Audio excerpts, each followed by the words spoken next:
병이 피레토아니원의 강재춘 원장입니다. 오늘은 이 갑상선 기능 저하증에 대해서 설명을 드리겠습니다. 저번 시간에는 갑상선 기능 항진증에 대해서 설명을 드렸죠. 자, 그런데 갑상선 기능 저하증을 설명드리기 전에 항시 저는 내 몸이 완벽하게 건강하기 위한 조건에 대해서 항시 먼저 설명을 드리고 있습니다. 자, 오늘도 한번 보실까요? 체온과 나이와의 상관관계에 있어서 태어날 때의 체온, 신부 체온을 말하죠. 이 신부 체온이 그대로 유지만 된다라면 모든 생명체는 죽을 수가 없습니다. 자, 불사 상태가 될 수 있고요. 이 불사 상태라는 것은 바로 영생의 상태가 되겠죠. 하지만 영생을 하는 생명체는 한 생명체도 없습니다. 일단은 신부 온도가 37도만 영원히 유지만 된다면 내 몸은 병들지 않는다. 내 몸이 완벽하게 건강한 상태가 된다. 무병장수의 상태가 된다라는 의미로 해석을 해볼 수 있겠죠. 하지만 이 신부 온도가 좀 빨리 이렇게 내려간다라면 수명이 좀 단축이 됨을 알 수가 있습니다. 그래서 어떻게 해서든 신부 온도를 유지해야지 신부 온도를 낮추는 그 어떤 행위를 해서도 안 된다라는 게 제 이론이고요. 그렇다면은 이 갑상선 기능 저하증도 신부 온도를 어떻게 해서든 유지를 하는 방법을 찾아봐야 되겠죠. 자, 그래서 이 신부 온도라는 것은 뇌를 포함한 오장육부의 온도를 신부 온도라 그러고 항시 37도를 일정하게 유지하려고 애를 쓰고 있죠. 자, 체온 조절 중추 시상 하부에서 그렇게 담당을 하고 있습니다. 근데 피부 온도가 있는데 이 피부 온도는 이 두피를 포함한 사지의 온도를 피부 온도라 그럽니다.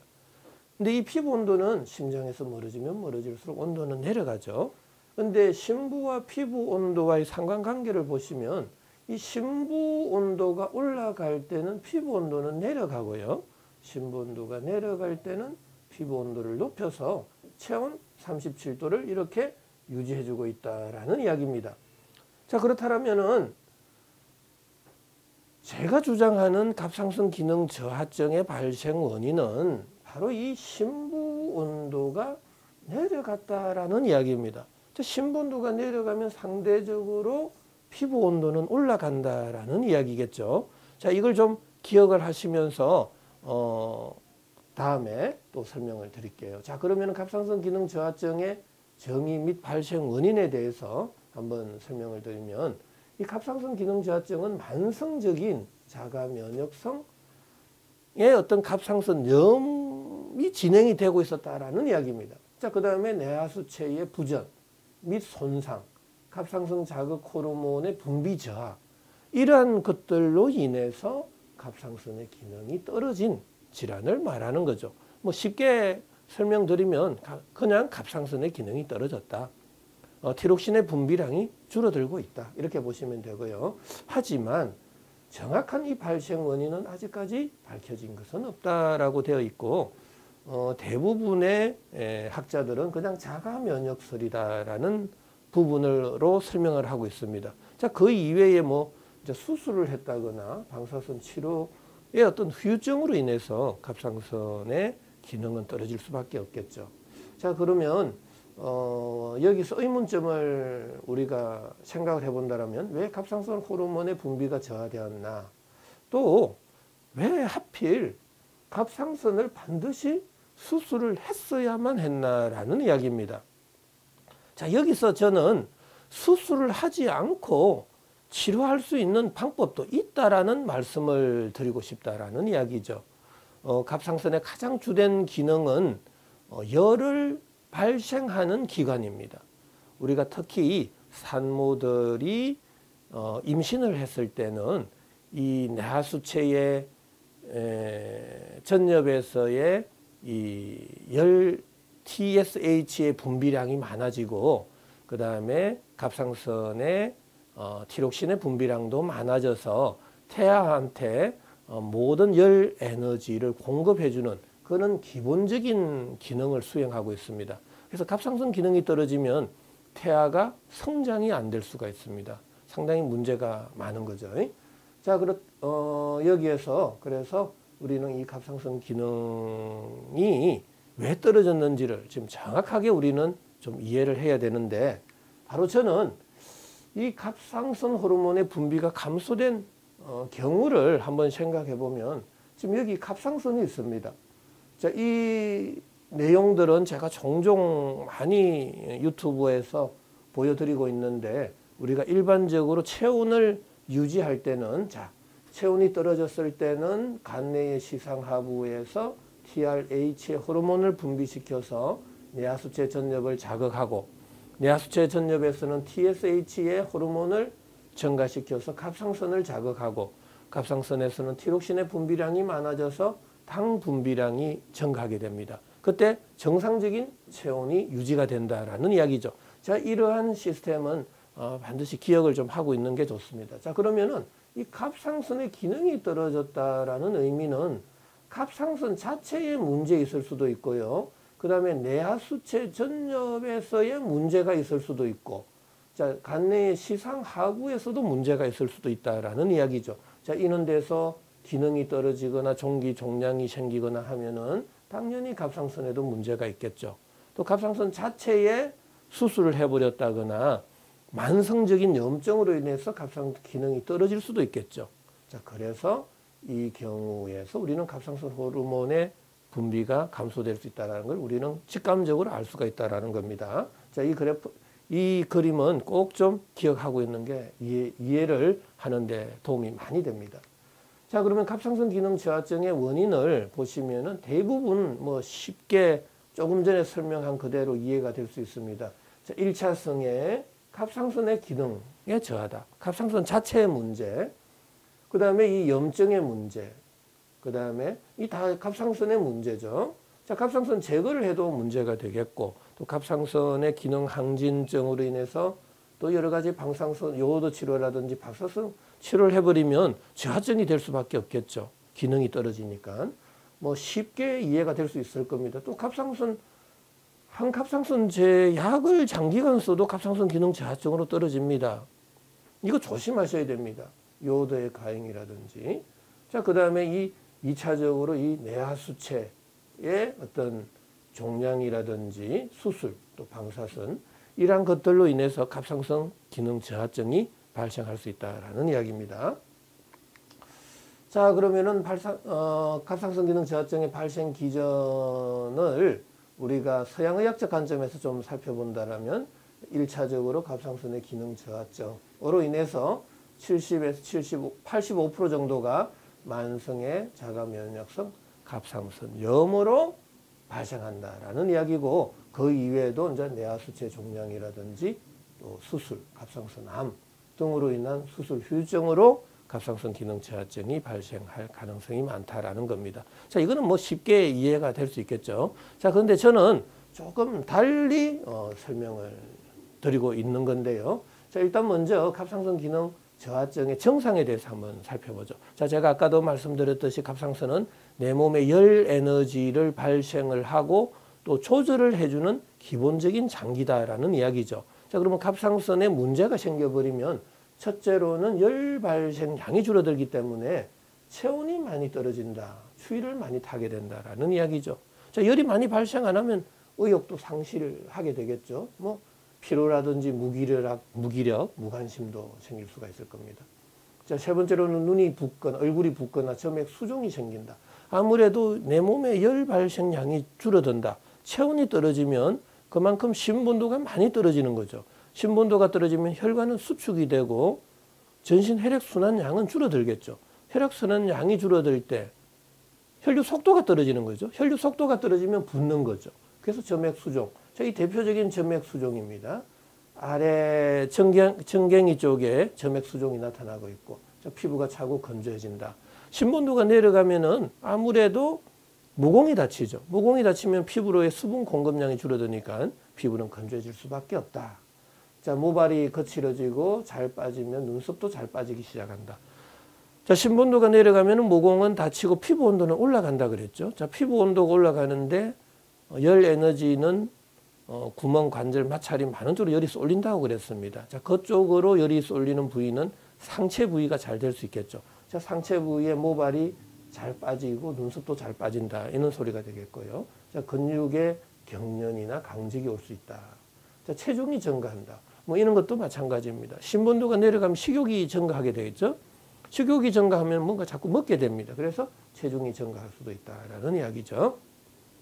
자, 목이 쉬거나 허스키한 목소리가 생긴다. 갑상선 기능 저하증하고 목이 쉬거나 허스키한 목소리하고 무슨 관련이 있을까요? 라고 한번 생각해 볼까요? 저는 관련성이 많다고 보고 있습니다. 자, 요걸 한번 그림을 그려서 한번 설명을 드릴게요. 자, 저는 항시 갑상선 기능 저하증도 신본도가 내려가서 모공이 닫혀서 피부온도가 올라가서 생긴 병이다라고 누누이 강조를 하고 있는데, 자, 심부온도가 내려가는 순간 손발끝에서부터 모공이 닫힌다라는 이야기입니다. 자, 모공이 닫힌 이후에 우리는 밥을 먹고 활동을 하면 열 에너지가 발생하는데, 이 열 에너지는 대체적으로 구멍이 많은 이 상체 쪽으로 열이 잘 쏠린다라는 이야기입니다. 자, 그러면은 이 위장에서 이렇게 위로 열이 쏠린다라는 이야기죠. 자, 그러면 기관지라든지 인후두부 쪽으로도 열이 쏠리게 되면 인후두부에서의 그 성대 쪽이 붓게 되고 거기에 조직의 변형이 생길 때 목이 쉬거나 이 목소리에 변화가 생길 수 있다라는 이야기입니다. 자, 너무 쉽게 이해가 되지 않습니까?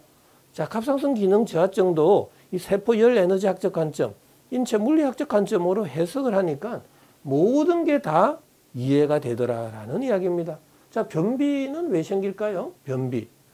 제가 모공을 닫는다 그랬죠. 신본도가 내려가면. 그럼 모든 구멍을 다 닫겠죠. 닫으려고 애를 쓰겠죠. 자, 그러면은 변을 봐버리면 대변이나 소변을 보는 순간 체온이 떨어지겠죠. 그리고 체온을 유지하려고 변을 보지 않게 하려고 하는 현상이 생긴다라는 이야기입니다. 그래서 변비가 생기고요. 자, 심박수의 저하, 우울증 및 정신적인 정상까지도 동반될 수 있다. 자, 열이 상체로 쏠리니까 아무래도 불안, 초조해지고 불면증이 찾아올 수 있습니다. 그때 신경정신과적인 정상까지도 동반될 수 있다라는 이야기죠.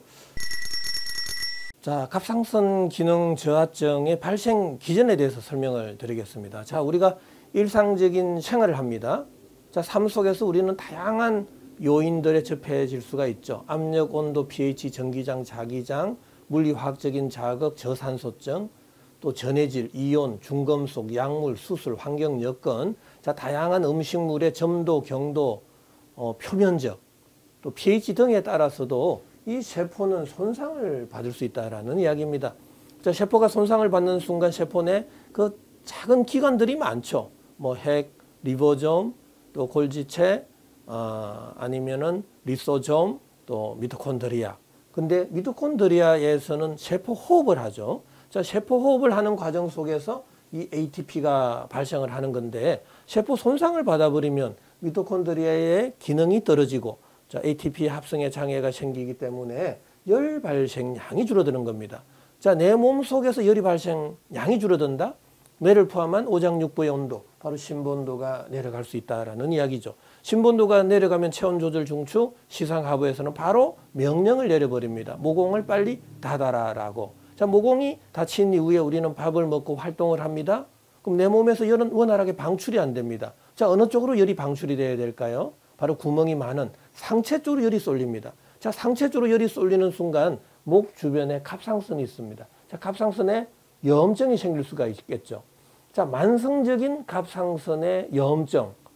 자, 염증은 왜 발생했다? 세균과 바이러스가 내 몸에 들어가서 항원 항체 반응을 일으켜서 염증이 생겼다? 그게 아니고, 또 지금 서양의학에서 말하는 자기를 비자기로 여겨서 자기를 공격해서 갑상선 염이 생겼다? 그것도 아니다라는 사실입니다. 저는 신본도가 내려가서 모공이 닫혀서 열이 구멍이 많은 상체 쪽으로 열이 쏠리면서 목 주변의 갑상선 조직의 온도가 올라갔고, 그때 피부 온도가 올라가면서 갑상선에 염증이 생겼다라는 이야기입니다. 자, 갑상선에 염증이 생기면 당연히 표면 장력은 약해지고 압력과 밀도가 낮은 공간으로 밀어내는 힘이 세질 때 갑상선 암이라든지 갑상선 비대, 갑상선 종이 생길 수 있다는 이야기입니다. 그런데 이 갑상선염이 장기화되면은 아무래도 티록신의 분비도 이상이 생기겠죠. 자, 그 갑상선의 기능이 떨어지면서 만성화될 때 갑상선 자극 호르몬의 분비가 감소가 되니까 갑상선 기능 저하증에 빠지게 된다. 티록신의 분비량이 적어지면 내 몸에서의 열 에너지 발생량이 줄어들 수 있다는 거죠. 체온이 떨어지면서 피부는 건조해지고, 자, 열 쏠리면 또 상체로 열이 쏠리겠죠. 자, 그래서 이 갑상선 기능 저하증은 바로 이 세포의 손상이다. 근데 세포의 손상은 다양한 요인에서 생길 수가 있고, 세포가 손상을 받는 순간 이 심부 온도가 내려간다라는 사실입니다.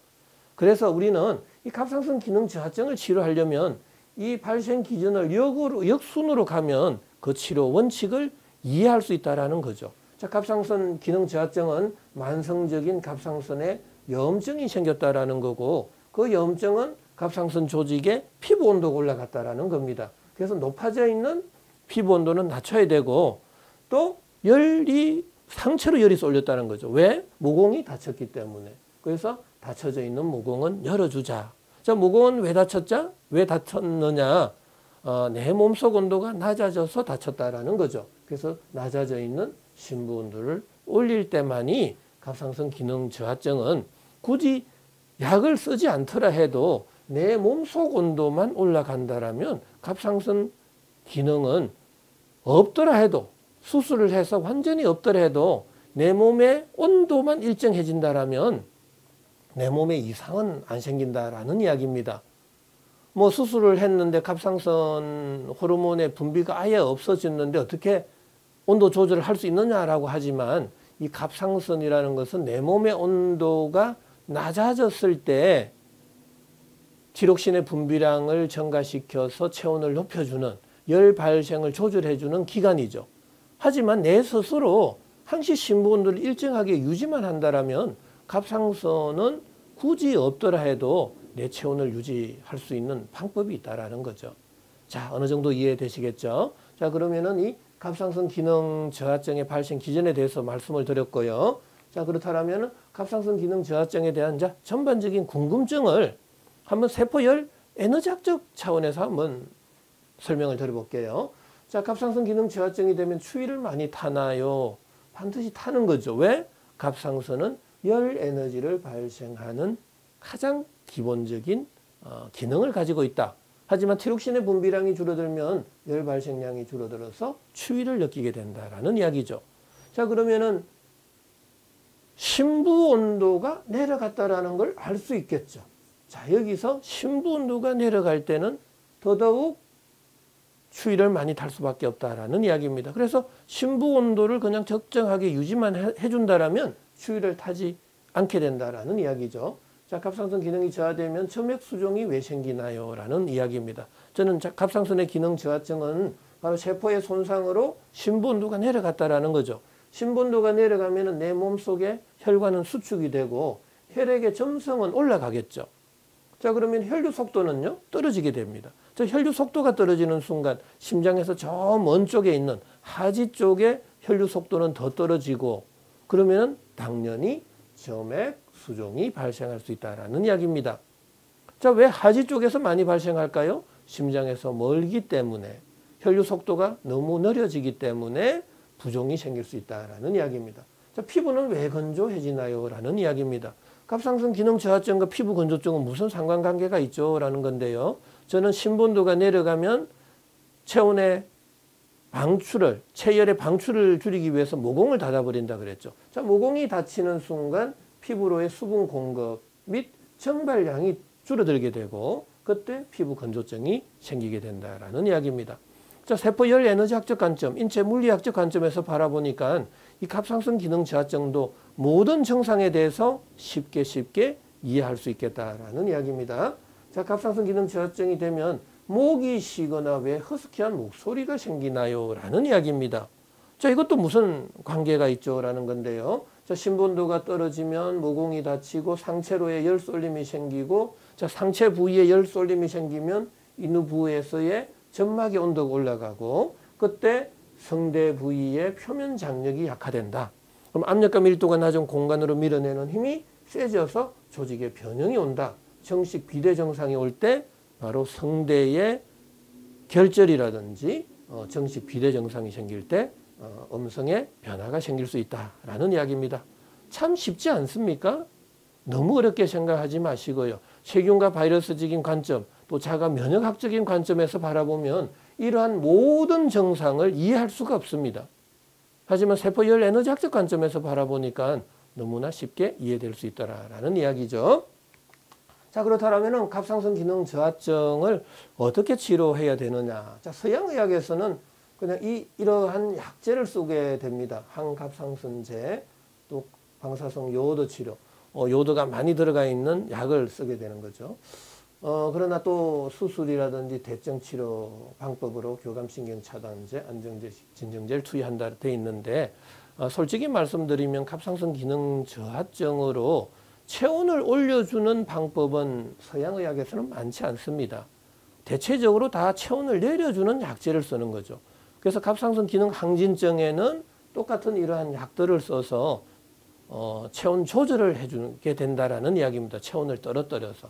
수술을 하는 것도 체온을 떨어뜨려 버리는 거니까. 그래서 이러한 약제를 장기간 쓰면 또 다른 부작용이 생기기 때문에 저는 권하지는 않습니다. 저는 반드시 이 갑상선 기능 저하증을 치료함에 있어서 3대 치료 원칙을 좀 준수하자라는 이야기입니다. 반드시 높아져 있는 피부 온도는 낮춰야 되겠다. 닫혀져 있는 모공은 열어야 되겠다라는 겁니다. 그런데 이렇게 두 가지를 동시에 치료해주는 방법은 찾기가 어렵습니다. 왜? 이 두 가지는 서로 공존을 할 수가 없습니다. 우리가 사우나에 가면은 모공은 열리지만 피부 온도는 올라가게 되고 아이스팩을 대면 피부 온도는 내려가지만 모공은 닫히게 됩니다. 그래서 이 두 가지는 공존을 할 수 없는데 반드시 갑상선 기능 저하증을 치료하려면 공존을 할 수 있는 방법을 찾아야 된다라는 이야기고 그 공존할 수 있는 유일한 방법은 바로 심부 온도를 올려라라는 이야기입니다. 자, 심부 온도가 올라가는 순간 이 속의 온도가 올라가는 순간 모공은 열리게 되겠죠. 자, 모공이 열리면 땀의 분비는 많아지고 땀은 액체가 될 겁니다. 자, 속의 온도가 올라가면 물은 수증기가 되고 수증기는 기체가 되죠. 자, 기체에서 액체로 변할 때 피부의 온도는 내려간다라는 겁니다. 자, 모공이 열리고 피부 온도가 내려가는 유일한 방식은 낮아져 있는 몸속 온도를 올리자라는 이야기죠. 자, 이렇게 3대 치료 원칙을 준수하면서 치료할 수 있는 방법 4가지 방법인데요. 저는 약물, 식이, 생활, 운동요법 이렇게 정리를 하고 있습니다. 자, 이 자세한 부분은 저희의 홈페이지나 블로그나 또 유튜브를 통해서 어느 정도 설명해 놓은 부분이 있습니다. 자, 이걸 좀 꼭 참고를 해 주시고요. 갑상선 기능 저하증 정말 치료 어렵지 않습니다. 내 몸을 어떻게 하면은 심부 온도 37도를 유지할까만 이해하신다라면 반드시 또 장기적으로 평생을 약을 먹지 않고 치료할 수 있는 방법도 있다라는 이야기입니다. 자, 오늘은 이 갑상선 기능 저하증에 대해서 설명을 드렸습니다.